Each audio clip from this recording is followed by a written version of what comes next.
Welcome back. 11 years ago this past week, the Gulf War began. Operation Desert Storm was short and swift. Iraq's Saddam Hussein was soundly defeated. But he has remained in power, defying UN sanctions and claiming he has triumphed over his Western enemies. Now, powerful voices in Washington are talking about taking on the Iraqi dictator once again as part of the post-9/11 war against terrorism. Joe Schlesinger has this look at Saddam versus Bush, the sequel. For Saddam Hussein, Ian, these are the worst of times and the best of times. The best of times because he's managed to shake off most of the shackles put on him in the wake of the Gulf War.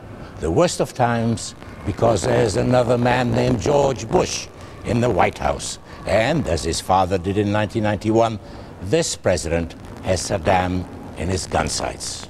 It's not clear yet when, how, or even whether the younger Bush will pull the trigger.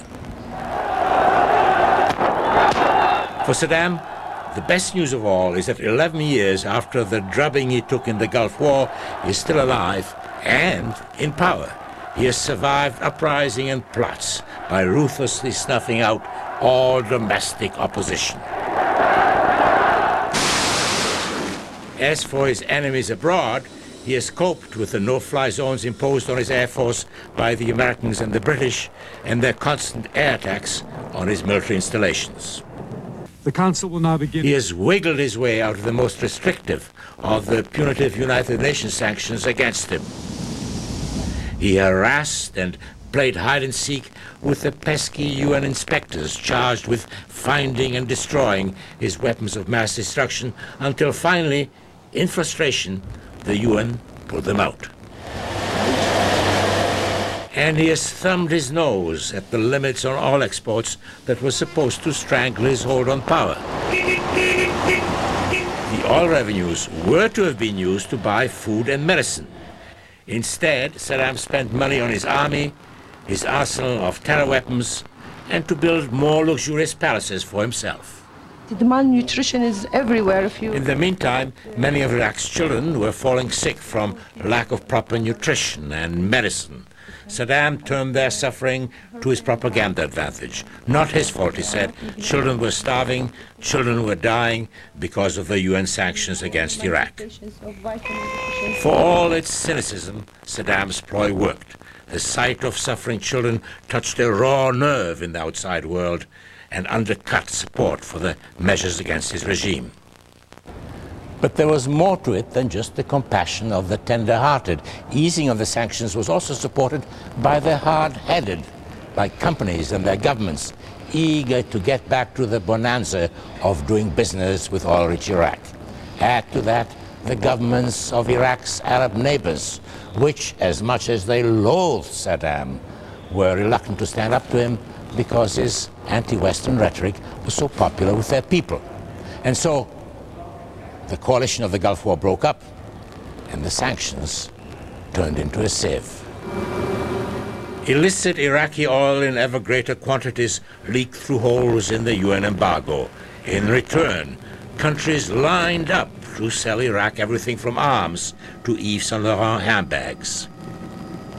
For Saddam Hussein, the man who in 1991 had lost what he called the mother of all battles, it was an impressive comeback. Then came September the 11th, and suddenly, along with so much else, the world changed for Saddam Hussein too. From this day forward, any nation that continues to harbor or support terrorism will be regarded by the United States as a hostile regime. Now that the war in the first such nation, that of Afghanistan, is successfully over, the question is, who's next? My candidate is Iraq because Saddam Hussein is very dangerous. Richard Pearl, who presides over the Pentagon's influential policy board, is the most vocal of the anti-Saddam hardliners. The question for Americans is whether it is safe to leave him in place and hope that he doesn't do things we know he is capable of doing that could kill tens or hundreds of thousands of Americans. And my view is it would be unsafe and unwise to wait. So far, Secretary of State Colin Powell has managed to hold off the hardliners. His argument, ousting Saddam Hussein would be much harder than toppling Afghanistan's Taliban, and getting rid of him could create more problems than it solved. Fire! The last time around in the Gulf War, the Iraqis had to face an army of several 100,000 soldiers of the American-led coalition. Threatened with invasion, the Iraqis were forced to hunker down defensively, making them sitting ducks. Allied air power decimated the Iraqi army, and the coalition forces were able to bring Iraq to its knees with minimal casualties of their own. This time around, there wouldn't be such a coalition, nor such an army. In the Gulf War, Iraq's neighbors signed up because they felt threatened by Saddam Hussein. Now they don't. For that matter, neither would the Americans want to field such a large army, and even if they did, they'd have a hard time finding bases from which to operate against Iraq. What worked in Afghanistan, having local ground forces of the so-called Northern Alliance pin down the Taliban in defensive positions so that US warplanes and missiles could hammer them until they broke and ran, isn't likely to work this time in Iraq either. It's not that Saddam doesn't have enemies as determined as the Taliban's opponents. The Shia Muslims in the south have always been opposed to being ruled by the country's Sunni Muslim majority.